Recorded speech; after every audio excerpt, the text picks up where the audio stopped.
Well, good morning, guys. This is Brandon, Little NC Farmer, coming back to you again today. And guys, I apologize. It's been a while since I've put up a video, and just working a lot and having a lot going on. So, through the holidays and all that. So, just a lot going on. So, but hopefully we can get back in the groove and get some things put up this coming year. And so anyway, today I want to work on a little project here. I've got just a handful of collards left over in my garden. I'm out here at my little garden here behind the house, and I wanted to show y'all what it looks like. Guys, we had I couldn't ask for my fall garden to be any better than what it has been. I've got, I'd say all the broccoli, I'd say it's finished. I came out here yesterday, I cut just a few shoots off, but I harvested most of that, and we froze the biggest majority of it. And guys, I was in there cutting it up, getting it ready to freeze, and I mean, I was sitting there eating it. I'm not a fan of raw broccoli, but this stuff here I can eat raw. I guess it's because it's not store-bought. You know, the kind that I've bought in the store, it tends to have a bitter taste to it. This did not taste that way at all. And I mean, I sat and I ate a bunch of it before I even knew it. And so, but anyway, we're real pleased with that. We've been getting a few turnips. We've been getting the greens off of that as well. But we've got some real cold weather should be coming in here, I think tomorrow night, if I remember right. It's supposed to be down around 20. So I want to get the rest of this out. I've got all my cabbage up, and so I'm gonna, that'll just, it's just big leaves. I don't know, I thought about cooking those. I mean, I've done that before. You can eat them just like collards. So who knows, I may try that.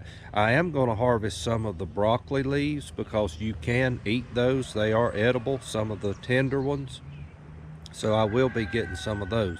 Let me swing you around here and let you see what my garden looks like now. All right, there's very little of anything. I've got, I think, 3 of the collard plants there, but all the broccoli and the cabbage has all been harvested off. And so hopefully we will, I'm going to get these collards up, and I'm going to try to can those today, and thought I'd bring y'all on. But you can see the turnips over there, and there's mustard and a little bit of kale mixed in with that, radishes mixed in with it. Guys, you can't even tell, it don't look like it, but we've picked several meals off of that right there. I mean, and it's been delicious. I mean, usually you'll have a little problem. We call it lice around here. I guess it's, the proper name would be aphids. We've not had that issue this year at all. I've not had an insect problem, period, other than I just happened to notice a cabbage plant right over there. I see a place, but nothing severe. I mean, this has been one of the best fall gardens I can't remember I've had one that looked this good in a long time. So we're going to get in here. I'm going to wade in the mud. It is pure red mud, let me tell you. So I'm going to wade in there, guys, and I'm going to get this stuff out, and then we'll go in the house and we'll begin to break it down and get it ready to can. So I'll see you then. All right, guys, we've got everything ready. I have washed and cut up and blanched the collards now. What I'm fixing to do, I've got some quart jars here, and I have some pints over there as well. I'm going to fill these up, and then we're going to put them in the pressure cooker.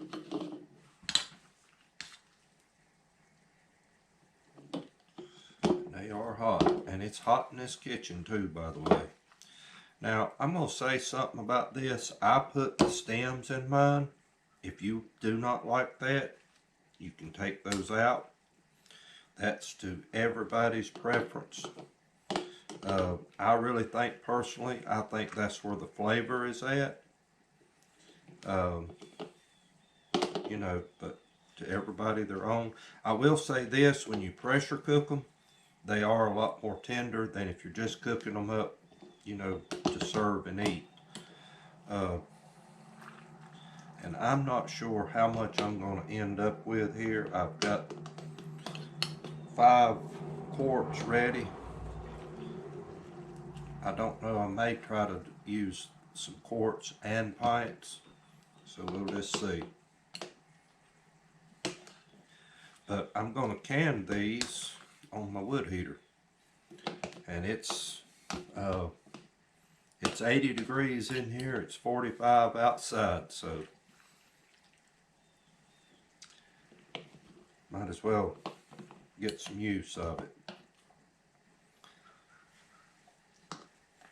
Alright, I'm not going to pack that real full, but I am going to push that down just a little bit. And I'm going to put, now some people here will not use the water that they blanched it in. To me, I do, because I think that's where your flavor's at. And I'm not all about watering down my product. Now we want to get the air bubbles out.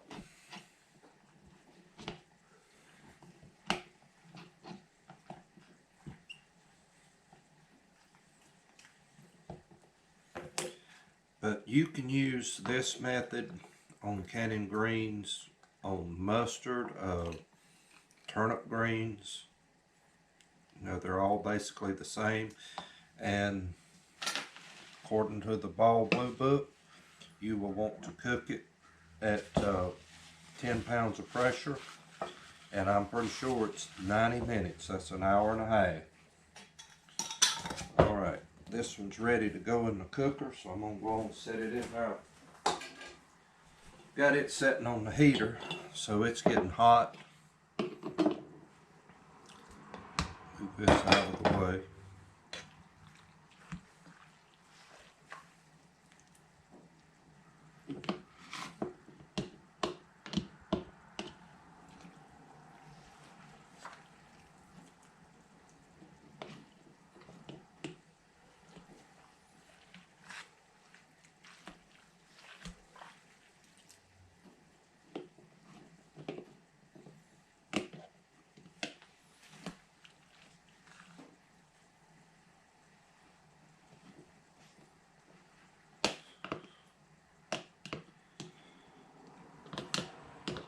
But I personally, talking about the stems now, I think there's where a lot of your flavors at as well.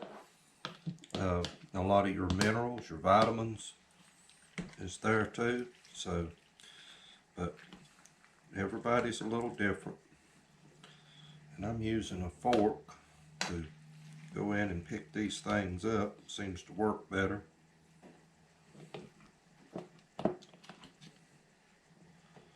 Alright.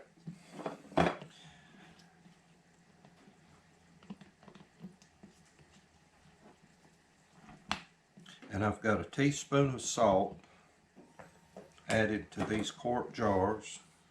And if I use the pints, I will put a half a teaspoon in those.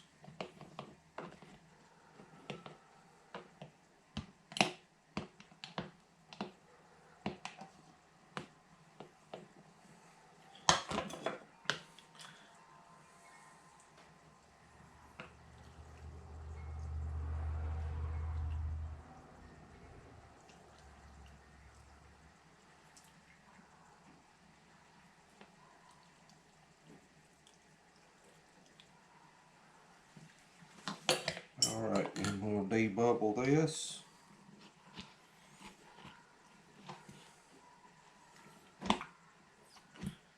And get it ready for the canner. And guys, I'm going to go on and finish up filling these jars. Might need just a little more water in that. And then when I get ready to put it on, I'll holler back at you. Better wipe that off.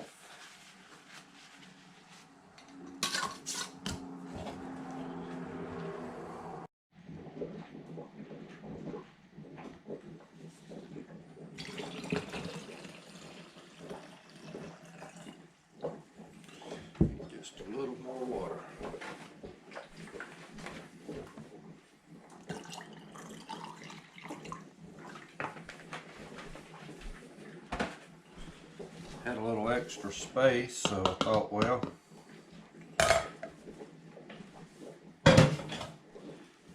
I'll use it. Pinto beans take basically the same amount of time, so that's what I intend to do. What did I do? Get rid of my lid. Be right back.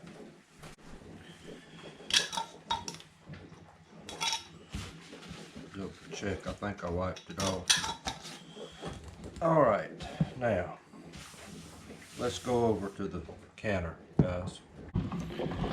She is smoking hot. That is not my normal way of doing pinto beans. Normally I soak them, then bring them on to get them hot and pack them in hot jars. I don't know. I hope my jar don't explode while it's in there. We'll find out. If it does, it just does. But we ended up with 4 quarts of collards, and that is a real tight pint.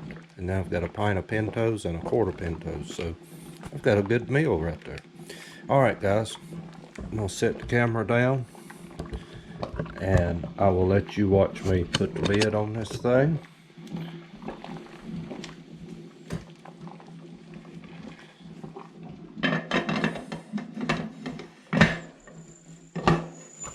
She is hot, let me tell you. All right, now it's already boiling, so I'm gonna let it vent for 10 minutes, and then I'm gonna put the cover on it, and I'm gonna attempt to try to regulate this thing. So I'll be back when I'm done, and hopefully I can show you the finished product.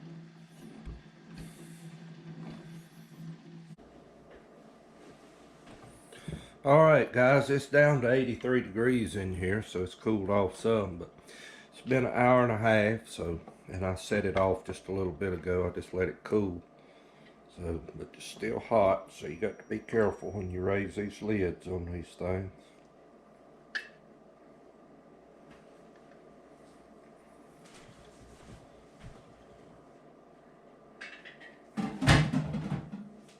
Set that over there. I'm not sure how these pintos are going to turn out.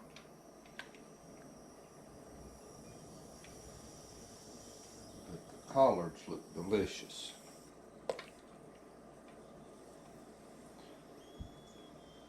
I'll have to watch these pintos, because I am not 100% sure about them.